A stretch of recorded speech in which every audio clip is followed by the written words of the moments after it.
isolé se dressait à la périphérie de la ville de Kushian. Dans ces couloirs sombres, un groupe d'hommes avançait prudemment. Nagi marchait parmi eux, pressant son compagnon de le rassurer sur les informations. Ce dernier lui rappela que Kuntas lui-même l'avait confirmé, laissant peu de place au doute. Toujours pas convaincu, Nagi s'irrita, se demandant pourquoi aucune bête n'était en vue et si les autres étaient devenus aveugles. Son compagnon expliqua que la nouvelle de leur arrivée s'était répandue. Nagi admit que si c'était vrai, alors tout avait du sens. Le groupe atteignit bientôt le centre du château, regardant autour de lui avec confusion. Ils marmonnèrent entre eux, se demandant quel était cet endroit et remarquant qu'il n'était jamais apparu sur la carte. L'un d'eux désigna une sortie où un escalier menait vers le haut. Un autre hésita, admettant que le chemin le mettait mal à l'aise, bien qu'il lui semblait toujours être la meilleure option. Nagi rejeta cette idée avec agacement, leur rappelant que l'escouade d'Elon avait déjà été assignée à l'étage supérieur. Se tournant vers l'un de ses hommes, il lui ordonna d'aller voir. L'homme hésita nerveusement, mais la colère grandissante de Nagi le poussa à avancer. À contre-cœur, l'homme grimpa bientôt, rapportant qu'il n'avait rien trouvé. Mais au moment où il se retournait, une bête surgit de derrière et le dévora instantanément. Deux autres monstres apparurent à ses côtés, rugissant furieusement en se jetant sur les intrus. La panique se répandit rapidement tandis que Naji et ses compagnons tentaient de s'enfuir, pour se retrouver encerclés de toutes parts par d'autres bêtes. La peur s'empara de Naji. Il se cacha derrière l'un de ses hommes, le poussant en avant pour faire face aux créatures. Un par un, ses camarades furent massacrés jusqu'à ce que Naji se retrouve seul. Son corps tremblait de manière incontrôlable. Sa prise sur son épée faiblit et la lame glissa au sol. Alors qu'une bête se jetait sur lui, la mort semblait certaine. Mais avant que le coup ne touche, le monstre fut abattu par une attaque soudaine venue d'en haut. Abasourdi, Naji leva les yeux et vit Ransen debout avec une escouade d'hommes. La voix confiante de Rançon résonna dans la salle tandis qu'il tendait la main. Le soulagement envahit Naji, qui admit que le moment n'aurait pas pu être mieux choisi. Avec une détermination calme, Rançon s'avança et tira son épée. Il dit à Naji de bien regarder, car c'était là que se trouvait la véritable aptitude d'un maître d'épée. Une bête chargea, mais Ransen lui enfonça sa lame dans la gorge, la tranchant d'un seul geste. Deux autres bêtes se précipitèrent sur lui. Pourtant, il les élimina tout aussi facilement. Nagi ne put que regarder, choqué, les hommes de Rançon l'encourageaient. Lorsque la bataille fut terminée, toutes les bêtes gisaient mortes. Nagi admit intérieurement qu'un maître d'épée était vraiment d'un autre niveau. Il marmonna que le comte Cass accorderait sûrement une généreuse récompense à Ransen, ajoutant avec une fausse bravade qu'il aurait pu s'occuper des créatures lui-même. Ransen le trancha avec des mots tranchants, se moquant de sa grande bouche et de sa faible lame. S'il voulait une véritable force, il devrait s'entraîner plus dur. Naji brûlait de colère intérieurement, mais se força extérieurement à une réponse désinvolte, faisant semblant d'être d'accord. La scène se déplaça dans la cité de Kushian, dans les ruines d'Ilian, où Rançon et ses hommes arrivèrent. Un homme paniqué se précipita vers lui, exigeant de savoir pourquoi il était en retard. Rançon s'excusa, expliquant que les choses s'étaient gâtées. L'homme révéla que Kuntas s'était déjà passé et que la situation avait tourné au désastre. Surpris, Rançon demanda ce qui s'était passé. L'homme lui tendit un parchemin, expliquant que Cal lui avait donné avant d'emmener les enfants. Ransom déroula le parchemin et en lut le contenu. Ses yeux s'écarquillèrent lorsqu'il réalisa qu'il ne contenait qu'un seul ordre. Tuez Delcache et revenez. Choqué, Ransen marmonna que K voulait vraiment qu'il le tue. On lui expliqua alors qui était Delcache. Le comte sanguinaire Delcache, un véritable vampire de sang au pouvoir terrifiant et le maître d'épée qui dirigeait la ville de Kashou. Cass contrôlait la ville de Kushin, tandis que Delcache dirigeait la ville de Kashou. Leurs intérêts s'affrontaient constamment, les enfermant dans une rivalité sans fin. Pour les habitants de la ville de Kushian, garder les faveurs de Kia ne signifiait rien d'autre que du sale boulot. Pourtant, Rançon n'avait jamais rien voulu de tout cela. Il souhaitait seulement partir avec les enfants et vivre tranquillement. L'homme qui avait servi Kia pendant plus d'une décennie le maudit de frustration. Réalisant la trahison, Rançon resta silencieux, le visage sombre. L'homme tenta de le raisonner, l'avertissant qu'il ne pouvait pas partir car Delcache était un véritable vampire de sang. Mais Rançon déclara que sans ses frères et sœurs, il n'avait aucune raison de vivre. L'homme lui rappela son état, insistant sur le fait qu'il venait de rentrer et qu'il ne pouvait pas gérer un tel combat. Mais Rançon insista, déclarant que Delcache avait les enfants et qu'il n'y avait pas de temps à perdre. L'homme protesta à nouveau, qualifiant la mission de folie, avertissant que Delcache commandait des vampires de rang supérieur et supérieur. Rançon finit par s'adresser à lui par son nom, Sir Velson, et donna son ordre. Velson se tut, baissa la tête en signe d'obéissance réticente et répondit avec respect, s'adressant à Rançon comme à son Altesse. Rançon lui demanda ensuite d'oublier ce qui s'était passé et de s'occuper des autres. Il promit qu'il reviendrait victorieux et qu'il remettrait tout en ordre. Sur ces mots, Ransom partit avec ses hommes. Resté derrière, Velson murmura un mot de défi pour lui-même. Bien qu'il ait obéi du bout des lèvres, il jura dans son cœur que c'était le seul ordre qu'il refuserait de suivre. La scène se déplaça en l'an 1337, le 11 mars, au sein du royaume de Banoa, où le chaos et la destruction se répandirent sur le pays. Les flammes engloutirent tout, réduisant le royaume en cendres. Au cœur de la tourmente, la reine de Banoa, mère de Ransen, résolut de repousser les forces ennemies. Elle livra Ransen, ordonnant à son fidèle chevalier de l'emmener. Le chevalier commandant Velson, rempli d'inquiétude, refusa de l'abandonner, déclarant qu'il resterait jusqu'à la fin pour protéger sa majesté. La reine, fermement résolue, déclara à Sir Velson que son devoir n'était pas de la protéger, mais de protéger la lignée du royaume de Banoa. Velson serra les dents de tristesse, baissa la tête et se soumit à sa volonté. La reine se tourna vers son jeune fils, Ransen, et dit au second prince d'écouter attentivement. Quoi qu'il arrive, il devait survivre. Le devoir des femmes de Banoa était de perpétuer le sang de la famille royale dans le futur. Membre de la royauté, il devait aussi assumer cette responsabilité. Le jeune Rançon pleura, refusant de partir, disant qu'il ne voulait pas s'enfuir seul. Les larmes aux yeux, mais un sourire sur le visage. La reine passa un collier autour du cou de son fils, lui promettant que cela l'aiderait. Elle le supplia de reconstruire la famille royale de Banoa. Velson jura qu'il donnerait sa vie pour servir, puis emporta le prince loin de la capitale en flammes. Ransen raconta que le ciel était en feu. Incapable de mourir, Velson s'enfuit avec seulement le second prince dans ses bras, n'ayant pas réussi à protéger les autres. La capitale fut détruite par les flammes. Le roi et la reine furent abandonnés et tués. C'était le 13e anniversaire du deuxième prince, et il avait été témoin de ses propres yeux de la mort de ses parents et de ses frères et sœurs. Le prince se contenta de contempler en silence le ciel en feu. Ainsi prirent fin les 500 ans d'histoire du royaume nocturne de Banoa. Tout périt. Velson raconta comment ils échappèrent aux soldats impériaux et atteignirent la voie de fuite préparée. Les derniers jeunes seigneurs et dames survivants de la famille de Chapiteau, accompagnés d'à peine 20 chevaliers, traversèrent la frontière avec eux.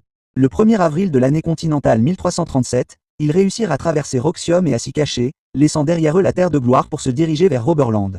Une tempête fit rage à l'extérieur tandis que la cale du navire craquait. Le 23 août de l'année continentale 1337, ils arrivèrent à Roberland, une terre sans loi peuplée de criminels et de fugitifs venus du monde entier. 2 mois s'étaient écoulés depuis leur arrivée à Cushin City. En chemin, de nombreux chevaliers étaient morts, ne laissant que 12 survivants, dont Velson. Désormais, le seul héritier survivant était le second prince, Ransen, ainsi que les derniers successeurs des familles nobles. Velson jura de les protéger, même si tout ce qui les attendait n'était que disgrâce et misère. Dans le présent, à Kashu City, dans le château du comte d'Elkash, les couloirs grouillaient de vampires. Velson se fraya un chemin à travers eux, s'enfonçant plus profondément à l'intérieur tout en pensant qu'il arrivait à Ransen et que son jeune maître devait endurer encore un peu. Mais lorsqu'il entra, il fut choqué de voir Delkash affalé sans vie sur le trône. Un couteau lui transperça la poitrine, ni vivant ni mort. Velson se demanda où était son Altesse Rançon. Puis il vit le prince étendu à proximité, grièvement blessé, murmurant que tout était fini. Velson fut frappé de chagrin, pensant à la vie royale de Banoa et à leur vœu de vivre dans le bonheur, leur fierté et leur espoir. Était-ce vraiment la fin? Il refusa de l'accepter. Les larmes aux yeux, il déclara qu'il devait sauver son Altesse Rançon. Soulevant le prince blessé sur ses épaules, il l'emporta. 3 ans plus tard, dans les ruines d'Ilian près de la ville de Cushin, le temps était calme et les enfants jouaient pendant que Rançon travaillait à réparer sa maison. Velson arriva et, alors que Rançon se tournait pour l'accueillir, il perdit l'équilibre et glissa de l'échelle. Velson se précipita en demandant s'il allait bien. Rançon le rassura et lui demanda ce que le comte avait dit. Velson répondit que c'était comme d'habitude d'attendre 1 mois de plus. Rançon sourit, disant que c'était bien puisqu'il pouvait encore mettre de la nourriture sur la table et qu'il redemanderait le mois prochain. Velson l'avertit à nouveau de ne pas faire de telles tâches. Rançon répondit qu'il ne pouvait pas obliger les enfants à le faire. Velson fit remarquer que les enfants avaient grandi maintenant. Rançon insista encore sur le fait que même s'il avait grandi, il ne pourrait pas porter de tels fardeaux. Velson soupira, l'accusant de répéter la même vieille phrase de les protéger, l'appelant Elrich. Ransen le taquina en lui demandant s'il allait reparler d'élixir, et Velson admit qu'il le ferait. L'histoire de l'élixir fut alors révélée. La potion de vie, un médicament miraculeux des anciens, impossible à reproduire avec la magie moderne. On en avait trouvé un il y a 200 ans dans le donjon d'Ilbian. Ransen rejeta cela comme une vieille histoire, se demandant ce qui n'allait pas chez lui et disant qu'il était inutile de continuer à parler de miracles. Velson pensa tranquillement qu'un tel miracle ne se reproduirait plus jamais. Soudain, un enfant leur cria de baisser la tête tandis qu'une épée en bois se dirigeait vers eux. Les enfants s'entraînaient, faisant s'entrechoquer leurs épées. Rançon attrapa la lame avec aisance, laissant tout le monde impressionné. Il se dit qu'il venait de terminer de réparer le toit et qu'il ne pourrait plus le faire. Il se tourna vers le garçon et lui ordonna de ne plus jamais lâcher son épée la prochaine fois, quoi qu'il arrive. Le garçon insista sur le fait qu'il l'avait serrée fermement. Rançon expliqua que ce n'était pas tant la force de la prise qui comptait, mais la manière dont on plantait ses jambes, répartissait le poids sur tout le corps et imaginait clairement son adversaire dans son esprit. Rançon fit ensuite une démonstration, se concentrant sur l'épouvantail, prenant sa position et se mettant en position. Mais soudain, il se souvint de son combat d'il y a 3 ans contre Delkash. Le coup de Delkash s'abattit, mais Ransen l'esquiva. Delkash sourit, lui disant que plus il fallait protéger, plus ses pensées pesaient sur lui. D'un coup puissant, Delkash tenta de l'achever. Rançon bloqua, insistant sur le fait qu'il ne pouvait pas mourir maintenant car il avait trop de choses à protéger. Delkash attaqua à nouveau, obligeant Rançon à se débattre tout en esquivant. Le choc de leurs épées les laissa tous deux prêts à frapper à nouveau. Le souvenir s'estompa et de retour dans le présent, l'épée de Rançon coupa l'épouvantail en 2. Tout le monde était choqué, même Rançon lui-même. Velson s'exclama, incrédule, que Rançon avait déchiré l'épouvantail. Embarrassé, Rançon s'excusa auprès du garçon, disant qu'il avait seulement voulu lui montrer, mais qu'il avait fini par le casser. Il promit de le réparer, mais les enfants furent stupéfaits et impressionnés. Puis un autre enfant se précipita, appelant le professeur Ransen, disant que quelque chose de terrible était arrivé à Daisy et ses camps. Inquiet, Ransen courut vers eux, ressentant un sentiment inquiétant alors que l'air était chargé de sang. Bien trop pour un combat d'enfants. Il arriva et vit les familles Ilian, Daisy et Sekan, se battre à l'épée, toutes deux blessées. À proximité, Nadji était assis avec deux subordonnés qui regardaient. Il salua Rançon d'un air moqueur, en disant « Cela faisait longtemps, frère Rançon ». Rançon le fusilla du regard, exigeant de savoir ce que cela signifiait. Nadji répondit qu'il s'agissait simplement d'une interview. Lorsqu'on lui posa la question, il expliqua que si les enfants se montraient prometteurs, il les prendrait comme son sang direct. La colère de Rançon monta lorsqu'il demanda qui Nadji pensait être, osant mélanger son sang immonde au leur. Nadji insista sur le fait que même les plus bas parents seraient mieux que de vivre sous les ordres d'un infirme mutilé. Rançon demanda si Kuntas était au courant. Nagi se moqua de lui, disant que le comte était trop occupé pour se soucier de telles choses. Il admit qu'il était venu de son propre chef, même en sachant que c'était le territoire de la famille. Nadji révéla qu'il avait entendu une rumeur selon laquelle le grand maître d'épée Rançon avait perdu ses bras et ses jambes à cause de quelques gamins. Rançon le fusilla du regard, lui demandant ce qu'il voulait dire. Nadji le railla davantage, se demandant s'il pouvait protéger quoi que ce soit avec ce corps brisé. Rançon lui ordonna de laisser les enfants et de partir tranquillement, sous peine de mourir de sa main. Nadji rit, doutant d'avoir le pouvoir. Rançon frappa avec son épée, mais les deux subordonnés de Nadji bloquèrent. Rançon les évalua, réalisant qu'ils n'étaient que des experts de bas rang et qu'ils n'étaient pas de taille à le concurrencer. Il déclara qu'un maître d'épée ne devait jamais être sous-estimé. Rançon déchaîna une frappe puissante qui envoya les deux hommes s'écraser en arrière. Nadji rit avec un sourire diabolique, applaudissant en félicitant Rançon de continuer à se battre, qualifiant son coup d'incroyable. Rançon répondit avec mépris, remarquant que les jeunes de ces jours n'avaient aucune peur. Nagi, amusé, ordonna à ses gardes du corps de ne pas être trop durs avec lui, leur rappelant qu'il affrontait un monstre après tout. Rançon répliqua avec des mots acerbes, accusant Nagi de continuer à s'accrocher à un complexe d'infériorité envers lui. Nadji eut un sourire narquois, se moquant de l'idée même d'être inférieur à Rançon. Voyant son expression, Daisy et Sekan tremblèrent de peur. À ce moment-là, Nagi tira son épée et Rançon suivit en dégainant la sienne. Dans son esprit, Rançon reconnut que dans son état actuel, il n'avait aucune chance. Il comprit qu'il devait terminer le combat en un seul coup. Il avança rapidement, bondissant vers Nadji pour porter son attaque. Mais lorsque sa lame heurta celle de Nadji, l'épée de Rançon se brisa. Nadji se moqua de lui pour ne pas avoir mieux protégé son cœur et déclara que son cœur était complètement détruit. Il lui rappela qu'il avait toujours prévenu de la supériorité des Bloodkin, se vantant d'avoir atteint le plus haut rang. Avec une intention effrayante, il se demanda à voix haute ce qu'il devait faire ensuite et menaça de les tuer tous un par un. Daisy et Sekan furent terrifiés après avoir entendu ces mots. Rançon se dit que s'il s'agissait d'un combat, il ne pourrait pas gagner. Alors au moins, il devait protéger les enfants. Il demanda à Nadji d'arrêter, soulignant que les enfants regardaient. Nadji rit d'un air moqueur, qualifiant cela de mendicité. Rançon tomba à genoux, pensant qu'il savait que la seule envie de Nagi était de le vaincre, de le faire tomber. Nagi déclara qu'il ne pouvait pas le laisser s'en tirer aussi facilement et qu'il avait besoin de s'échauffer. Il commença à frapper sans arrêt, ses poings martelant Rançon jusqu'à ce que le sang coule de son nez et de son visage, pressant sa main contre le front de Rançon. Nadji continua l'assaut tandis que Rançon le suppliait d'arrêter, s'excusant avec désespoir. Finalement, Nagi lui dit de ne pas être tendre avec lui et décida que cela suffirait pour la journée. Les élèves de Rançon se précipitèrent vers lui, inquiets, lui demandant s'il allait bien après sa défaite. Rançon sourit, pensant qu'il pouvait tout faire si cela signifiait les protéger. Plus tard, Rançon confronta Daisy et Sekan avec des mots sévères. Il exigea de savoir pourquoi ils avaient fait cela et leur demanda s'il avait vraiment l'intention de rejoindre les Bloodkin. Il lui assura la tête et s'excusa, admettant sa faute. Rançon se tourna ensuite vers Daisy, lui demandant si elle n'avait rien à dire. Daisy craqua, qualifiant cela de bêtise. Lorsque Rançon l'interrogea, elle rétorqua en lui demandant ce qu'il y avait de mal à servir Kia en tant que vassal, lui rappelant qu'il avait lui aussi été vassal. Rançon lui dit furieusement qu'elle n'y comprenait rien, expliquant qu'à cause de l'obsession de Kia de devenir un vampire, tous leurs camarades et leurs familles étaient morts, et qu'il s'était lui-même retrouvé dans cet état de délabrement. Pourtant, Daisy voulait toujours ramper jusqu'à lui juste pour vivre de son sang comme du bétail. Daisy se déchaîna de colère, exigeant ce que cela avait à voir avec lui. Elle lui cria dessus, lui demandant s'il était son père ou quelque chose comme ça, déclarant qu'elle prendrait soin d'elle et lui disant d'arrêter de s'immiscer dans sa vie. Les larmes lui montèrent aux yeux alors qu'elle pleurait et s'enfuyait.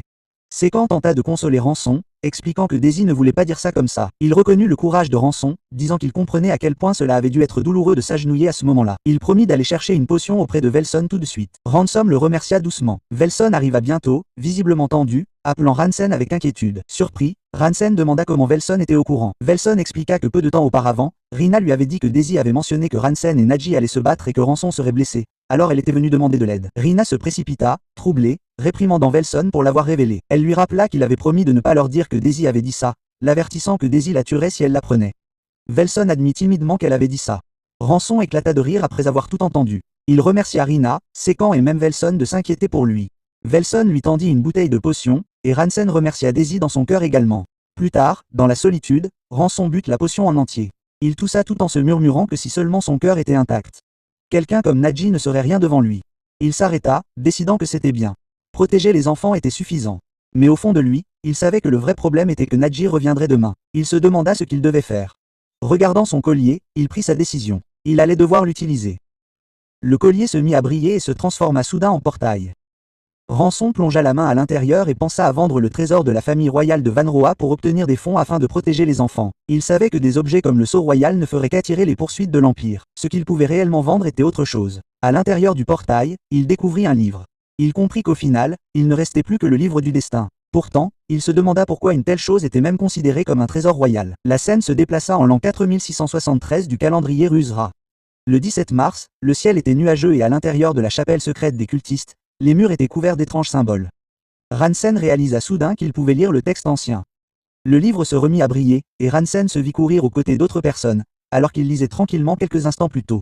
Il se demanda pourquoi il courait soudainement et se demanda si ce n'était pas une illusion. Des voix résonnèrent dans la chapelle tandis que les cultistes criaient qu'un intrus était entré. Ils exigeaient que l'élixir soit d'abord sécurisé. Les pensées de Rançon se tournèrent immédiatement vers l'élixir. Il reconnut que la structure autour de lui était exactement comme le donjon d'Ilian. Pourtant, tout était resté intact ici.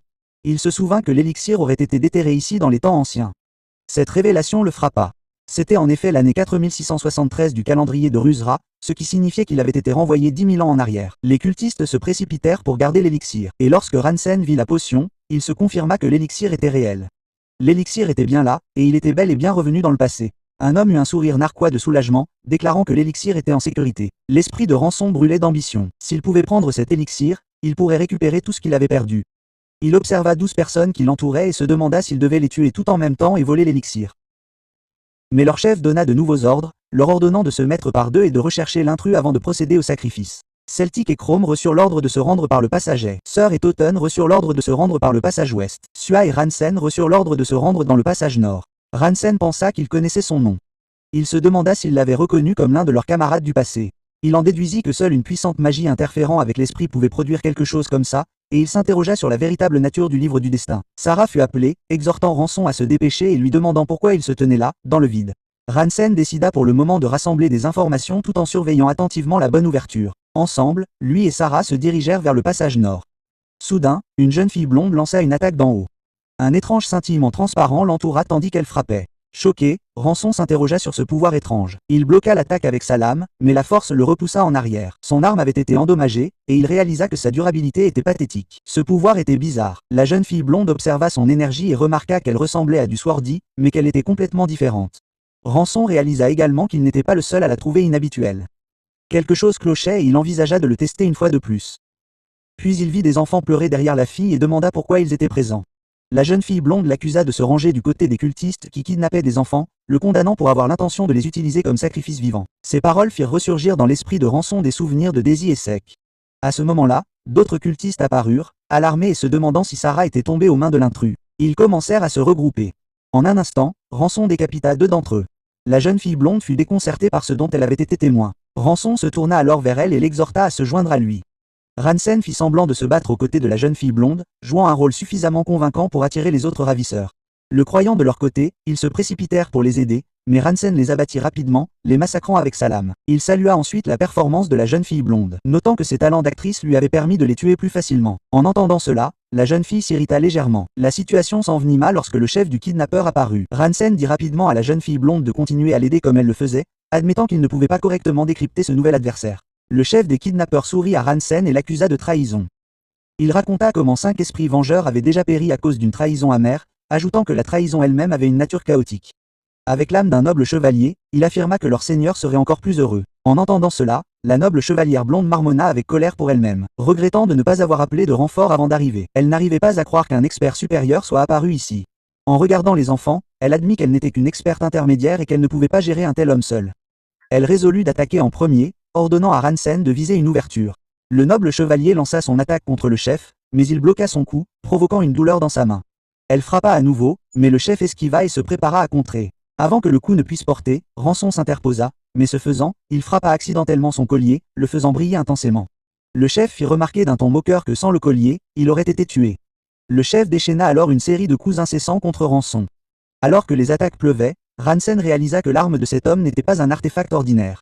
Malgré tout, le fait qu'elle bloquait si facilement était terrifiant. Il ne pouvait pas prédire la trajectoire de l'épée du chef et se demandait comment le noble chevalier avait réussi à survivre aussi longtemps face à lui. Par derrière, le noble chevalier frappa à nouveau le chef, mais il réussit tout de même à bloquer son attaque. Frustrée, elle cria à Ransen, exigeant de savoir ce qu'il faisait.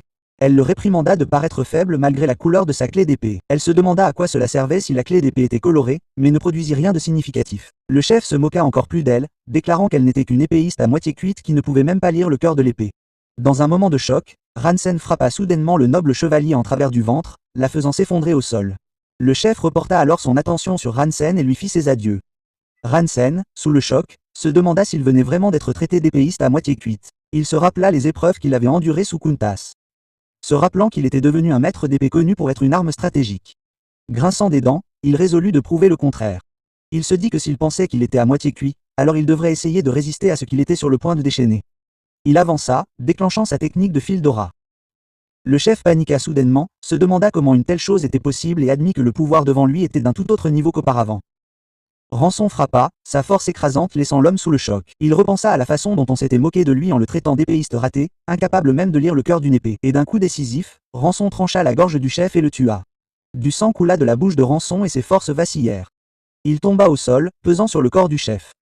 Il saisit un élixir et le but rapidement. Le noble chevalier, affaibli, l'interrogea sur ce qu'il faisait. La scène se déplaça ensuite ailleurs, où Daisy cherchait son frère. Elle se dit qu'elle devait s'excuser auprès de lui, même s'il était tard. Elle remarqua qu'il n'était pas venu ici auparavant et se demanda s'il n'était pas déjà rentré. Lorsqu'elle ouvrit la porte de la chambre de Rançon, elle se figea sous le choc. Ses yeux s'écarquillèrent en voyant son frère étendu, effondré sur le sol. Daisy et Velson déposèrent soigneusement Rançon sur le lit, le recouvrant délicatement d'une couverture. Daisy dit alors à Velson qu'elle resterait éveillée aux côtés de son frère toute la nuit. Velson accepta, lui disant de l'appeler quand Rançon se réveillerait. Après cela, Velson quitta la pièce. Daisy baissa les yeux sur Ransom, le cœur rempli de tristesse. Elle pensa qu'il était autrefois le plus fort d'entre eux. Pourtant, à cause de leurs échecs, ils souffraient encore et encore. Chaque fois que cela arrivait, elle se sentait si honteuse qu'elle souhaitait mourir. À ce moment-là, Rançon ouvrit les yeux. Il marmonna qu'il n'avait bu que la moitié de l'élixir. Il se demanda alors s'il était revenu dans le présent ou si ce n'était qu'un rêve. En le voyant réveillé, la tension de Daisy augmenta. Elle se précipita vers lui, choquée, réalisant qu'il était conscient. Elle remarqua son corps couvert de sang et lui demanda frénétiquement pourquoi il avait disparu et ce qui lui était arrivé. Rançon la fixa simplement. Daisy devint confuse et lui demanda pourquoi il la fixait ainsi. Il répondit en lui demandant si elle venait de l'appeler frère. Daisy rougit de gêne et de colère, niant les faits, mais ses yeux rouges trahissaient la vérité. Rançon la taquina, soulignant qu'elle avait tellement pleuré que ses yeux étaient gonflés. Il lui demanda si elle s'était vraiment inquiétée pour son frère. Daisy admit qu'elle s'était effectivement inquiétée. Elle déclara qu'elle ne pouvait pas s'en empêcher car bien sûr elle tenait à lui. Rançon la remercia chaleureusement, souriant en pensant à quel point il avait aimé taquiner Daisy comme ça. Soudain, une douleur aiguë le frappa à la tête. Daisy se tendit à nouveau. Mais quelque chose de remarquable se produisit. Une aura positive jaillit du corps de Rançon et sa douleur disparut. Il réalisa qu'il n'était pas malade. Ce n'était pas un rêve. C'était réel. Il y repensa et admit que boire une seule gorgée n'aurait pas dû suffire. Mais d'une certaine manière, ça l'avait été. Daisy le regarda, choquée, fixant son corps en train de changer. Elle lui demanda ce qui lui arrivait. Ses mains et ses jambes métalliques, autrefois liées par du fer, commencèrent à bouger. Elles revinrent à leur état naturel, redevenant des membres humains entiers. Lentement, il se leva et se mit à marcher. Les yeux de Daisy s'écarquillèrent tandis qu'elle haletait d'incrédulité. Elle se souvenait avoir dit que ses membres repousseraient et que ses paroles s'étaient maintenant réalisées. Elle continuait de le fixer, bouleversée, répétant qu'elle n'arrivait pas à y croire. Elle tira sur ses bras avec excitation, s'exclamant qu'il avait vraiment retrouvé des bras et des jambes. Dans son excitation, elle tira trop fort et Ransen la gronda légèrement, l'avertissant de ne pas tirer autant, sinon il risquait de tomber. Puis son corps céda et il s'évanouit une fois de plus. Après un certain temps, il reprit connaissance. Cette fois, Daisy, Sécan, Velson, Mina et d'autres étaient rassemblés autour de lui. Tous étaient sous le choc. Velson, submergé par l'émotion, pleurait de joie. Il cria d'étonnement devant le miracle qui se présentait à lui. Il demanda ce qui était bien arrivé à Rançon. Ransen expliqua calmement qu'il avait bu l'élixir. Velson se figea sous le choc. Réalisant ce qu'il venait de dire, il demanda à nouveau, stupéfait, si Ransen avait vraiment bu quelque chose valant plus de 50 000 daons en une seule gorgée. Rançon hocha la tête, puis s'arrêta. Il dit qu'il y avait quelque chose d'important qu'il voulait vérifier avant toute chose. Il descendit du lit et se mit à marcher. Velson le suivit de près, demandant si Ransom pouvait vraiment se déplacer comme ça sans problème. Rançon admit qu'il aurait besoin de rééducation, mais qu'à part ça, il se sentait bien. Plus important encore, il demanda à Velson de l'accompagner. Velson, toujours perplexe, accepta. Ensemble, ils marchèrent jusqu'à l'endroit où Rançon avait autrefois découvert l'élixir. Rançon se dit que l'élixir avait bien été placé là. Velson devint mal à l'aise, demandant ce qui se passait et pourquoi Ransen l'avait amené ici, entre autres. Rançon répondit que c'était exactement ce qu'il voulait vérifier. Il admit que même lui n'arrivait pas à croire complètement ce qui se passait. Les pensées de Rançon s'affermirent. Il remarqua que l'arrière de la zone était lourdement gardé, ce qui ne pouvait que signifier qu'il s'agissait de la clé permettant de déverrouiller un espace secret. À ce moment-là, Ransom découvrit une clé. Avec elle, il créa un cercle magique brillant qui brillait d'une lumière rayonnante. Soudain, des trésors apparurent devant eux. De l'or d'une valeur de 5000 daons scintillait en pile. D'anciennes reliques, d'anciennes épées, d'anciennes armures et même des outils magiques remplissaient la chambre secrète. Velson resta stupéfait, se demandant comment une telle chose était possible. D'abord, les membres de Rançon s'étaient soudainement régénérés, et maintenant ce trésor étonnant était révélé. Il admit qu'il avait lui-même du mal à y croire, puis avoua quelque chose de plus. Il s'était rendu à cet endroit même il y a 10 000 ans. Ransen fut choqué par cette révélation, mais au fond de lui, il confirma la vérité. Il comprit que ces reliques n'étaient pas des objets à usage unique. S'il pouvait retourner dans le passé encore et encore, alors il pourrait tout accomplir. Il dit à Velson qu'il y avait quelque chose qu'il devait d'abord faire. Au loin, Nagi se détendait dans son lit, entouré d'innombrables cadavres gisant dans sa chambre. Il sourit froidement. Savourant le sentiment de ce que signifiait vraiment vivre, il se demandait avec enthousiasme quelle nouvelle joie la journée pourrait lui apporter. Se levant de son lit, il décida d'aller voir Rançon, qui était devenu un has-been à ses yeux. Mais il se figea. Il remarqua quelque chose d'étrange. Il vit Rançon s'approcher et, à sa grande surprise, ses bras et ses jambes avaient été restaurés. Nadji ordonna rapidement à ses chevaliers de répandre la nouvelle. Il leur dit de partir immédiatement et informa le seigneur que Ransen avait restauré son cœur. Il leur ordonna de se séparer, de courir vite et de transmettre le message. Pourtant, avant que les ordres ne puissent pleinement faire effet, Ransen frappa avec sa lame. Son attaque visait Nagi, mais les gardes du corps de Nagi se précipitèrent pour protéger leur maître. Le coup atterrit sur les gardes, les envoyant s'écraser au sol. Rançon fit preuve d'une telle maîtrise de l'épée que même Nagi et ses deux gardes du corps furent vaincus. Nagi fut extrêmement surpris de voir l'habileté de Rançon et la perte de ses deux gardes du corps. Il demanda, stupéfait, comment Rançon était devenu si compétent. Mais Rançon ne répondit pas et se contenta d'observer. Rançon serra fermement son épée et s'avança pour attaquer Nadji. Nadji tira également son épée et bloqua le coup de Rançon. Nadji se moqua de Ransen, notant que Rançon ne lui faisait pas face avec une lame d'aura, mais avec des fils d'aura et observant que le cœur de Rançon n'avait pas encore complètement récupéré. Ransen répondit par un rejet sec de cette observation, et Nadji fut surpris par la réponse. Rançon utilisa alors une technique différente et lança une nouvelle attaque. Nadji resta confiant et prêt à bloquer l'attaque avec une épée, pensant qu'il n'était plus le même homme qu'il y a 3 ans et se déclarant un descendant direct du comte, une classe noble avec un corps supérieur. Une capacité de régénération qui refusait la mort et une aura de vampire se combinaient pour le rendre redoutable même contre un maître d'épée. Une aura rouge commença à émaner du corps et de l'épée de Nagi. Rançon changea la direction de son attaque, ce qui perturba Nagi. À ce moment-là, Ransen trancha le cou de Nagi sur place et sépara sa tête de son corps. La tête de Nadji tomba au sol. Ransen fixa la tête tombée avec colère et pensa que son cœur s'était rétabli, mais l'aura dispersée avait encore besoin d'être rassemblée. La scène suivante eut lieu le matin. Daisy était chez elle en train de demander à son frère Rançon s'il avait vraiment bu l'élixir dans le passé. Ransen confirma que oui, expliquant qu'il était allé dans le passé grâce à un trésor de la famille royale Van Roa. L'oncle Velson, assis avec eux, demanda si cela signifiait que Ransen pouvait à nouveau retourner dans le passé. Rançon répondit qu'il ne savait pas et que depuis lors, l'artefact n'avait montré aucune réaction et qu'il ne comprenait toujours pas comment le livre lui avait permis de voyager dans le passé. Une jeune fille présente fut présentée comme l'héritière de la famille Ilian et successeur de Marc Milan, nommée Seiya Milan. Sei écouta la conversation et suggéra que si l'objet était un artefact fabriqué à l'époque magique, alors il serait peut-être possible de revenir en arrière. Rançon réfléchit aux paroles de Seiya et se demanda si un pouvoir divin pouvait réellement résider dans un objet aussi petit, même s'il s'agissait d'une technologie ancienne. Daisy intervint, soulignant que l'élixir avait été découvert il y a 200 ans et notant que si Rançon l'avait bu il y a 10 000 ans, il n'aurait pas pu l'être il y a 200 ans. Rançon était d'accord avec Daisy et s'est enthousiasmé après sa remarque. Daisy était confuse face à son enthousiasme. Rançon révéla alors qu'il n'avait bu que la moitié de l'élixir avant de revenir. Il demanda à l'oncle Velson s'il avait été dit que l'élixir trouvé il y a 200 ans n'en contenait que la moitié. L'oncle Velson répondit qu'il n'avait pas entendu dire quelle quantité exacte avait été trouvée. Ransom en conclut que si tel était le cas, il était impossible de le savoir avec certitude. L'oncle Velson avança que si la découverte initiale était un élixir complet ou si l'histoire avait changé parce que Rançon l'avait bu et que seule la moitié avait été découverte, il n'y avait aucun moyen de le savoir. Sei affirma que ce qui était certain, c'était que s'il était possible de revenir en arrière, le monde entier pourrait changer en fonction de ce que Rançon y ferait. Sei demanda alors à Ransen ce qu'il voudrait accomplir s'il pouvait changer le passé. Ransen réfléchit à ce qu'il voulait accomplir. Se venger d'avoir perdu sa famille du jour au lendemain, s'acquitter de son devoir en tant que dernier membre survivant de la famille royale de Van Roa et restaurer le royaume de Van Goa. Avant tout, Ransen décida que le comte K devait mourir. Rançon expliqua qu'il avait cru que devenir un vassal du seigneur de la ville de Kushian garantirait la sécurité de sa famille et qu'il regrettait de ne pas avoir réalisé plus tôt que le bonheur emprunté aux mains d'autrui ne pourrait jamais être assuré. Ces pensées stimulèrent la détermination de Ransen.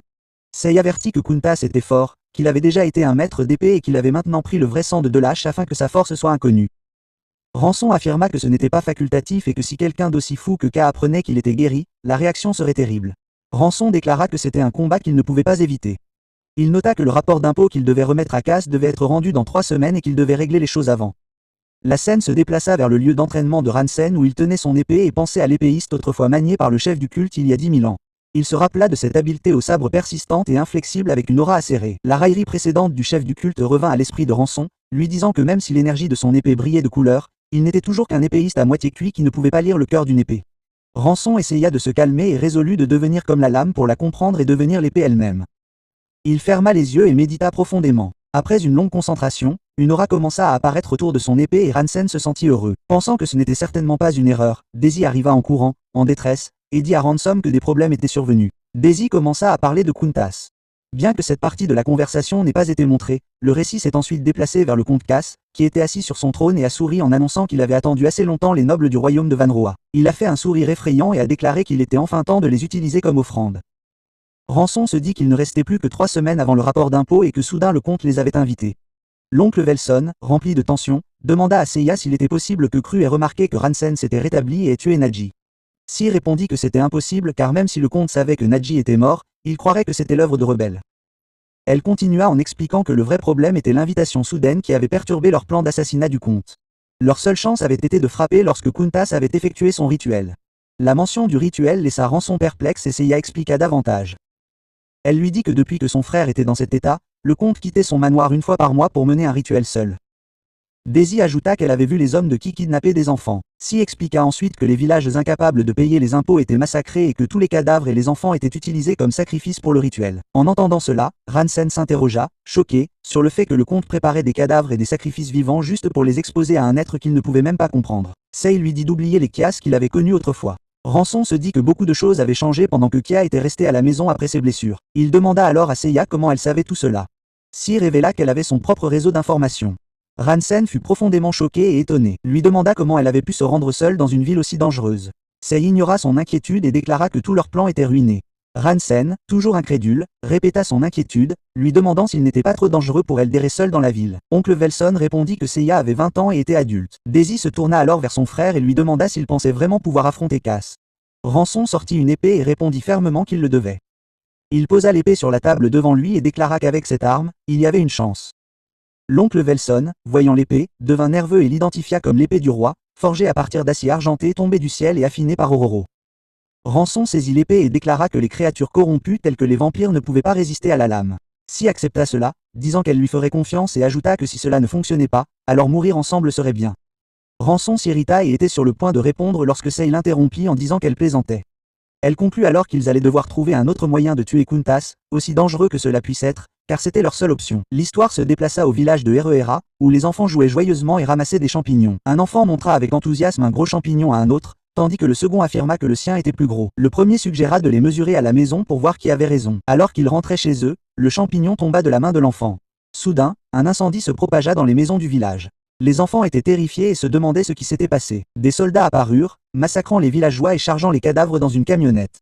Les soldats remarquèrent les enfants et ordonnèrent leur mort. Les enfants effrayés tentèrent de s'échapper, mais une flèche frappa l'un d'eux, lui frôlant la joue et tirant directement dans les yeux de 2 soldats. Les enfants paniquèrent, mais un homme apparut pour leur demander s'il allait bien. En pleurant, les enfants demandèrent qui il était. L'homme se présenta, Rivra Pirolanda. Les enfants furent déconcertés par le nom, puis comprirent qu'il s'agissait d'un baron. Rivra prit les enfants dans ses bras et leur dit qu'ils en parleraient plus tard, mais qu'ils devaient d'abord quitter le village. Il porta les 4 enfants en même temps, et ceux-ci, encore sous le choc, les supplièrent de ne pas pouvoir partir sans leur famille. Rivra devint furieux intérieurement, pensant que tuer quelques subordonnés n'arrêterait pas l'horreur et que Kuntas était vraiment tombé au-delà de toute rédemption. La scène se coupa sur la tombée de la nuit au palais du comte. Les cadavres du massacre y furent amenés.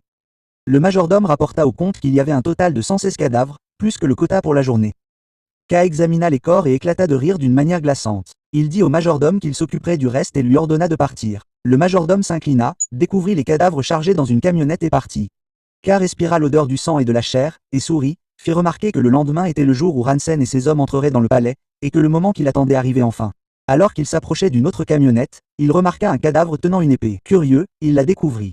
Soudain, le cadavre bougea et l'épée fut dégainée, se dirigeant vers lui. Casillas fut choqué. Le coup venait de Rançon lui-même. Un flashback révéla le plan de Si. Elle avait expliqué que selon les renseignements, les corps du village de Herrera seraient transportés sur une charrette. Elle ordonna à Ransen de se faire passer pour l'un des cadavres et de se faufiler à l'intérieur. De cette façon, il serait livré directement au comte. Elle l'avertit de dissimuler son mana jusqu'au bon moment, et lorsque le comte baissera sa garde, ce sera sa chance. De retour dans le présent, Ransen lança son attaque contre le comte K. Le comte la bloqua d'une main et le reconnut. Il lui demanda pourquoi il était venu sans prévenir. La colère de Rançon le brûla et il se dit qu'il savait que ce ne serait pas facile. Rançon et Kunta s'éloignèrent l'un de l'autre. Le comte K observa le corps guéri de Rançon et comprit qu'il avait dû trouver une sorte d'élixir. Il le félicita, mais dans l'esprit de Rançon, la pensée était claire. Ce complot s'arrêterait là, et la seule façon d'avancer était de se battre et de gagner. Le comte Kais tira son épée et défia Ransen, exigeant de voir son désespoir. Une aura rouge commença à irradier de sa lame. Ransen se stabilisa et se concentra, et bientôt une aura bleue jaillit de sa propre épée. Il sentit l'énergie et déclara en lui-même qu'il avait lu le cœur de l'épée. Il se précipita pour attaquer, mais le comte Kais bloqua facilement le coup et riposta, forçant Ransen à reculer. Kais lança une autre attaque puissante, forçant Ransen à bondir sur le côté. Le coup frappa le sol, le brisant en morceaux. Sans s'arrêter, Kais avança avec d'autres coups. Ransen commença à façonner sa propre forme d'attaque, surprenant K. Une aura bleue jaillit violemment de son épée alors qu'il chargeait directement son adversaire. K renforça son coup d'aura et esquiva de justesse. Le coup déchira le sol derrière lui. Impressionné, il admit que si son aura avait été plus faible, son coup aurait été tranché, et il reconnut que Rançon était vraiment à la hauteur de quelqu'un du royaume de Banoa. Ransen demanda comment Kais savait pour Banoa. K sourit et révéla sa supposition. Ransen devait être le deuxième prince disparu dont le corps n'a jamais été retrouvé. Le voir vivant était en effet précieux, et offrir son âme pourrait exaucer le souhait de Kais. Ransen ne répondit pas, préparant plutôt une autre forme d'attaque. Il frappa une nouvelle fois Kais au cou, mais le bouclier d'aura tint bon. Kais lui dit que c'était inutile, que peu importe le nombre de fois qu'il essayait, son épée ne pourrait pas percer l'aura. Rançon refusa de battre en retraite. Il poussa plus fort contre sa lame tandis que K se moquait de lui à nouveau, insistant sur le fait que son épée ne pourrait jamais la traverser. La rage s'empara de Ransen, et une aura bleue jaillit même de ses yeux. Il déchaîna une frappe furieuse qui dévasta le champ de bataille autour d'eux. Au même moment, dans un restaurant voisin, plusieurs hommes étaient rassemblés à une table, mangeant et buvant. L'un d'eux demanda à leur capitaine pourquoi il avait réuni tout le monde, se demandant si des troubles étaient prévus. Leur capitaine, Rivra, expliqua qu'il avait reçu des informations sur quelque chose d'inhabituel. Lorsqu'on les pressa de donner des détails, lui et les autres se tournèrent soudainement pour regarder dans une direction. Choqués par ce qu'ils virent, le combat entre Ransen et le comte K était visible même de là. Le terrain autour d'eux était à moitié détruit alors que leur combat faisait rage. Les hommes de Rivra se demandèrent si c'était bien l'événement dont leur capitaine avait parlé et se demandèrent qui pouvait oser tenter une telle chose. Un homme regarda à travers une loupe. Puis Rivra lui-même la demanda et regarda de plus près. Un autre homme reconnut Ransen de loin et Rivra réalisa avec surprise que son corps avait effectivement récupéré. Un flashback suivit montrant Sei en train de rencontrer Rivra. Elle lui dit que c'était la dernière chance qui ne se représenterait plus jamais, l'exhortant à décider avec soin s'il fallait saisir cette opportunité ou la regretter toute sa vie. En entendant cela, Rivra était inquiet, se demandant si elle croyait vraiment que le comte pouvait être tué. Dans son esprit, il se dit que même en tant que rebelle, sauver quelques enfants était tout ce qu'il pouvait faire. Même s'il unissait leurs forces, cela ne mènerait qu'à des morts insignifiantes. De retour dans le présent, l'un de ces hommes s'inquiéta et demanda s'il allait juste regarder, insistant pour qu'ils interviennent. Rivra, avec une expression lourde et désespérée, s'excusa. Pendant ce temps, le combat continuait sans interruption. Ni Ransen ni le comte Kais n'étaient prêts à accepter la défaite. Ransen s'avança en frappant à plusieurs reprises le coup de Kais. Chaque fois, il fut bloqué par aura. Dans son esprit, il se répétait sans cesse. Encore une fois, Kais continua de se défendre, son aura protégeant son coup de chaque tentative. Puis Ransen poussa un cri furieux, mobilisant toute sa force pour porter un coup final. Son rugissement était si intense qu'il troubla K pendant un moment et son aura s'affaiblit légèrement. Ce court instant fut suffisant pour que Ransen tranche et laisse une ligne en travers du coup de K. Le sang coula et le comte enragé lui cria dessus. Voyant sa tentative aboutir, Ransen sourit de satisfaction. Le manoir en ruine apparut. Le comte Kais toucha la blessure sur son cou et admit que l'escrime de Rançon était vraiment remarquable. Rançon ne répondit pas. Au lieu de cela, le comte révéla sa cruauté, ayant tué les villageois et transféré leurs cadavres dans des vampires. Les contrôlant, il déclara que l'épée finirait peut-être par percer, mais seulement si elle pouvait continuer à l'atteindre. Sur ce, il ordonna à son armée de vampires d'attaquer. Ransen riposta, tranchant les vampires avec sa lame, mais la frustration grandit en lui. Il repensa à la façon dont il s'était caché parmi les cadavres juste pour affronter le duel de Kaya. Pourtant, l'essaim infini de vampires l'épuisait. Si les choses continuaient ainsi, il s'épuiserait avant même d'avoir pu abattre Kais. Un vampire attaqua soudainement et Ransen parvint à peine à l'esquiver. Il riposta en frappant la créature à la poitrine et se pressa pour s'en occuper rapidement. Un autre vampire surgit par derrière, le prenant au dépourvu. Avant qu'il ne puisse réagir, une flèche traversa les airs à la vitesse de la lumière et transperça le front du vampire, qui tomba instantanément. Rançon fut choqué. La flèche d'argent attira l'attention des vampires restants qui furent tout aussi surpris. Réalisant qu'une aura avait été imprégnée dans les flèches, ils demandèrent à savoir qui l'avait fait. En se retournant, Ransen vit Rivra debout là, un arc à la main. À ce moment-là, une autre silhouette apparut à côté de Rivra, le frère de Rançon, Joltrun. La scène laissa Rançon encore plus abasourdi. Peu après, Seiya, Daisy et Sécan arrivèrent également, le surprenant encore plus. Les hommes de Rivra chargèrent dans la bataille contre les vampires, criant leur rage et leur soif de vengeance. Rivera lui-même ajouta une aura à ses flèches et tira. Pendant que Seiya, Daisy et les autres frères de Rançon se joignaient au combat. Rançon, accablé, cria d'inquiétude, demandant pourquoi ils étaient venus alors qu'ils pouvaient être blessés. Daisy le réprimanda, lui rappelant qu'il ne devait pas essayer de tout faire seul. Ils avaient tous grandi, et c'était quelque chose qu'ils devaient affronter ensemble. Joltzin accepta et dit à son frère de se concentrer uniquement sur le conte. En entendant cela, Ransen fut ému, il comprit qu'il n'était plus temps de les traiter comme des enfants. Souriant, il resserra sa prise sur son épée et fixa son regard sur celle de K. Le comte K se prépara à bloquer. Une aura bleue se répandit sur tout le corps de Rançon, descendant jusqu'à ses jambes.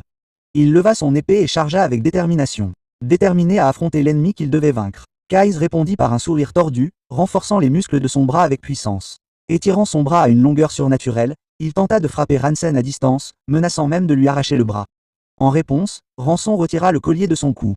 Il projeta un bouclier devant lui, bloquant l'attaque. La force provoqua une explosion, brûlant la moitié du bras de Kuei. Choqué, le comte demanda ce que c'était. Rançon révéla qu'il s'agissait d'un collier de gardien et jeta les restes brisés de côté une fois le bouclier effacé. Il se dit que c'était le collier qu'il avait trouvé dans les ruines. Dommage qu'il se soit cassé, mais il n'en avait plus besoin. La fureur du comte grandit en regardant son bras à moitié brûlé. Rançon reconnut le moment de faiblesse. Après chaque attaque totale, il y avait toujours un vide. C'était maintenant le moment d'utiliser la technique secrète qu'il n'avait pas encore révélée. Son épée flamboyait d'une aura puissante tandis qu'il déclarait en lui-même que le cœur de l'épée et son propre cœur ne faisaient plus qu'un. Il déchaîna une attaque qui créa une tornade déchaînée. Le comte K rugit de rage, refusant d'être vaincu et lança sa propre frappe mortelle.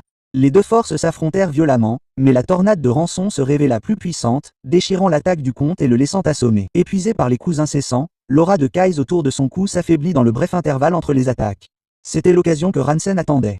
Il bondit en avant, réduisant la distance, et frappa avec son épée. Cette fois, le comte ne put ni se défendre ni esquiver. La lame transperça net, lui séparant la tête de son corps. Le manoir autour d'eux s'effondra davantage, sombrant plus profondément dans la destruction tandis que le comte était enfin vaincu.